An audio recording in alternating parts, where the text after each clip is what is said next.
നമസ്കാരം, ഓപ്പൺ ന്യൂസിലേക്ക് സ്വാഗതം. ഇന്നത്തെ പ്രധാന വാർത്തകളിലേക്ക്. മൺസൂൺ കാല രോഗപ്രതിരോധ പ്രവർത്തനങ്ങളുടെ ശുചിത്വ പരിപാലനത്തിന്റെ ഭാഗമായി കേളകം ഗ്രാമപഞ്ചായത്തിന്റെ നേതൃത്വത്തിൽ ടൗണിൽ മെഗാ ക്ലീനിംഗ് ക്യാമ്പയിൻ സംഘടിപ്പിച്ചു. കേളകം ബസ് സ്റ്റാൻഡിന്റെ പരിസരത്ത് നടന്ന വിപുലമായ ശുചീകരണ പ്രവർത്തനം ഗ്രാമപഞ്ചായത്ത് പ്രസിഡന്റ് ലിസി ജോസഫ് ഉദ്ഘാടനം ചെയ്തു. യുവതിയെ ശല്യം ചെയ്യുകയും സമൂഹ മാധ്യമങ്ങളിലൂടെ അപമാനിക്കാൻ ശ്രമിക്കുകയും ചെയ്ത കേസിൽ ജാമ്യത്തിലിറങ്ങി മുങ്ങി നടന്ന പ്രതിയെ കേളകം പോലീസ് അറസ്റ്റ് ചെയ്തു. അടയ്ക്കാത്തോട് ശാന്തിഗിരി സ്വദേശിയായ കലശപ്പറമ്പത്ത് നാരായണകുമാറിനെയാണ് അറസ്റ്റ് ചെയ്തത്. കണ്ണൂർ കളക്ട്രേറ്റിന് മുമ്പിൽ നഴ്സുമാർ നടത്തുന്ന സമരത്തിന് ഐക്യദാർഢ്യം പ്രഖ്യാപിച്ചുകൊണ്ട് വെൽഫെയർ പാർട്ടി ജില്ലാ പ്രസിഡന്റ് സാദിഖ് ഉളിയിൽ സംസാരിച്ചു. കാഞ്ഞിരോട് കാറും ഓട്ടോറിക്ഷയും കൂട്ടിയിടിച്ച് അപകടം. ഓട്ടോ ഡ്രൈവറായ ഇരിട്ടി സ്വദേശി മരിച്ചു. ഇരിട്ടിക്കടുത്ത് പഴഞ്ചേരി വികാസ് നഗറിൽ സരോവരം നിവാസിൽ കെ സുരേഷ് ബാബുവാണ് മരിച്ചത്.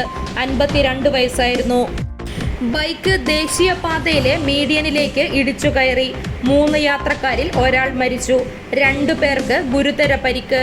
കാസർഗോഡ് നെല്ലിക്കുന്ന് കടപ്പുറത്ത് തല വേർപെട്ട നിലയിലുള്ള മൃതദേഹം കരയ്ക്കടിഞ്ഞു. 1 മാസത്തിലധികം പഴക്കമുള്ള മൃതദേഹം പുരുഷന്റേതാണ്. ആളെ തിരിച്ചറിഞ്ഞിട്ടില്ല. മത്സ്യത്തൊഴിലാളികളാണ് മൃതദേഹം ആദ്യം കണ്ടത്. KSRTC പ്രിയദർശിനി ബസ് സമയം തെറ്റി സർവീസ് നടത്തിയതിനെ തുടർന്ന് ബസ്സിനടിയിൽ കിടന്ന് പ്രതിഷേധിച്ച ഉടമയ്ക്കെതിരെ നടപടി.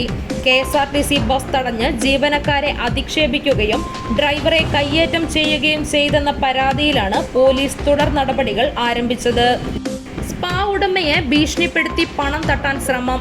മരട് അനീഷിനെയും സംഘത്തെയും 1 ദിവസത്തെ കസ്റ്റഡിയിൽ വിട്ടു. ചെറുപുഴ തിരുമേരിയിൽ ഗ്യാസ് സിലിണ്ടറുകളുമായി പോയ മിനി ലോറി മറിഞ്ഞ് 2 പേർക്ക് പരിക്ക്.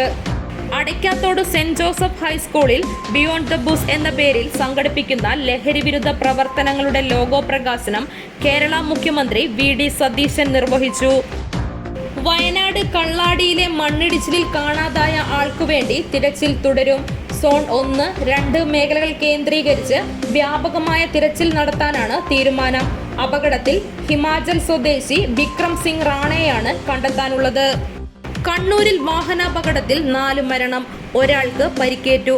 2 മലയാളികളും 2 ഉത്തർപ്രദേശ് സ്വദേശികളുമാണ് മരിച്ചത്. നിയന്ത്രണം വിട്ട കാർ മരത്തിലിടിക്കുകയായിരുന്നു. പരിക്കേറ്റയാളെ കണ്ണൂരിലെ സ്വകാര്യ ആശുപത്രിയിൽ പ്രവേശിപ്പിച്ചു. കോഴിക്കോട് കൊല്ലകൽ ദേശീയപാത 766-ൽ താമരശ്ശേരി ചെക്ക് പോസ്റ്റിന് സമീപമുണ്ടായ ദാരുണമായ അപകടത്തിൽ ബൈക്ക് യാത്രക്കാരനായ യുവാവ് മരിച്ചു. വയനാട് സ്വദേശി അരുൺ സജിയാണ് മരിച്ചത്. 26 വയസ്സായിരുന്നു.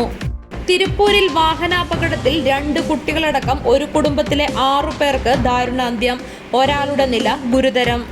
കള്ളാടിയിൽ മണ്ണിടിച്ചിലിനെ തുടർന്ന് ആരംഭിച്ച ദുരിതാശ്വാസ ക്യാമ്പ് നിർത്തി. ആളുകളെ നിർബന്ധിച്ച് ക്യാമ്പിൽ നിന്ന് മാറ്റുകയാണ്. ക്യാമ്പിൽ കഴിയുന്നവർക്ക് അടിസ്ഥാന സൗകര്യങ്ങൾ പോലും ഏർപ്പെടുത്തിയില്ലെന്ന് വ്യാപക പരാതി ഉയർന്നിരുന്നു. പിന്നാലെയാണ് ക്യാമ്പ് പിരിച്ചുവിട്ടതായി അറിയിപ്പ് വന്നത്.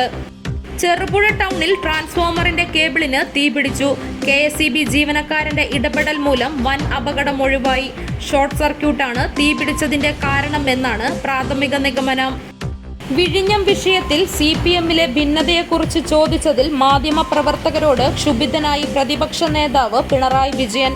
എന്തെങ്കിലും പറയാനുണ്ടെങ്കിൽ താൻ പറയുമെന്നും നിങ്ങളിവിടെ ഇങ്ങനെ വടിയും നീട്ടി നിൽക്കേണ്ടതില്ല എന്നുമായിരുന്നു പിണറായിയുടെ മറുപടി. അടയ്ക്കാത്തോടിലെ പയ്യമ്പള്ളിയിലെ പരേതനായ അപ്പച്ചന്റെ ഭാര്യ ത്രേസ്യാമ്മ നിര്യാതയായി. 79 വയസ്സായിരുന്നു. സംസ്കാരം നാളെ ഉച്ചയ്ക്ക് 12 മണിക്ക് അടയ്ക്കാത്തോട് സെന്റ് ജോസഫ് ദേവാലയ സെമിത്തേരിയിൽ.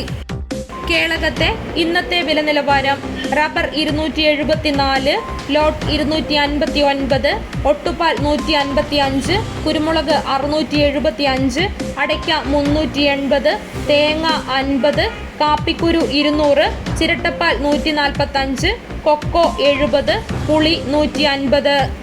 ഇന്നത്തെ സ്വർണം വെള്ളി നിരക്കുകൾ: ഗ്രാമിന് 45 രൂപ കുറഞ്ഞ് 13,230 രൂപയും പവന് 360 രൂപ കുറഞ്ഞ് 1,05,840 രൂപയുമായി. വെള്ളിക്ക് 240 രൂപയുമായി. ഇതോടുകൂടി ഇന്നത്തെ വാർത്താ ബുള്ളറ്റിൻ അവസാനിച്ചു. നന്ദി.